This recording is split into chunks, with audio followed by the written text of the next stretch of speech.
నమస్తే చేతన న్యూస్ కి స్వాగతం. నేను ఉద్దండం చంద్రశేఖర్.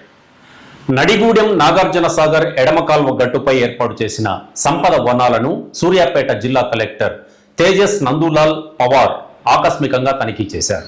నిర్వహణ సరిగా లేకపోవడంతో అధికారులపై ఆయన ఆగ్రహం వ్యక్తం చేశారు.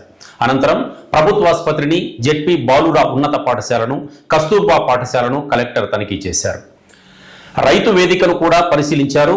విధి నిర్వహణలో నిర్లక్ష్యం వహిస్తే చర్యలు తప్పవని ఈ సందర్భంగా ఆయా శాఖల సిబ్బందిని కలెక్టర్ హెచ్చరించారు.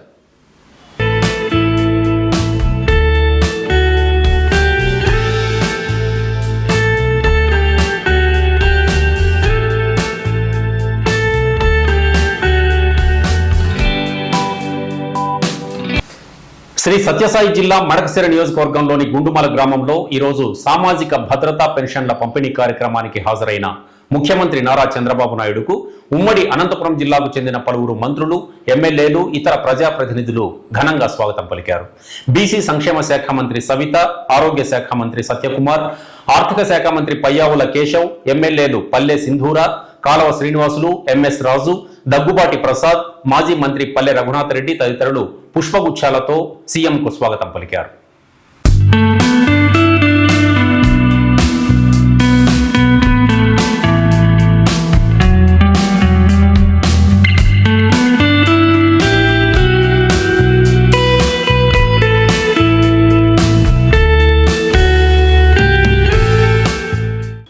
సమాజంలోని అన్ని వర్గాల సంక్షేమానికి, అభివృద్ధికి తమ ప్రభుత్వం కట్టుబడి ఉందని ఏపీ సీఎం చంద్రబాబు స్పష్టం చేశారు. ఈరోజు సత్యసాయి జిల్లా మడకశిర నియోజకవర్గంలోని గుండుమల గ్రామంలో ఎన్టీఆర్ భరోసా పెన్షన్ పథకం లబ్ధిదారులకు ఆయన నగదు పంపిణీ చేశారు. ఇందులో భాగంగా ఓబుళమ్మకు వితంతు పెన్షన్, రామన్నకు వృద్ధాప్య పెన్షన్ అందజేశారు. మల్బరీ పట్టుగుడ్ల సాగులో ఆదర్శంగా నిలిచిన రైతు రంగనాథన్ను సీఎం ఈ సందర్భంగా అభినందించారు. కార్యక్రమంలో అనంతపురం, సత్యసాయి జిల్లాలకు చెందిన మంత్రులు, ఎమ్మెల్యేలు, ఎంపీలు పాల్గొన్నారు.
ఇవి ఈ బులెటిన్ విశేషాలు. తిరిగి రేపటి బులెటిన్లో మళ్ళీ కలుద్దాం. Stay with us.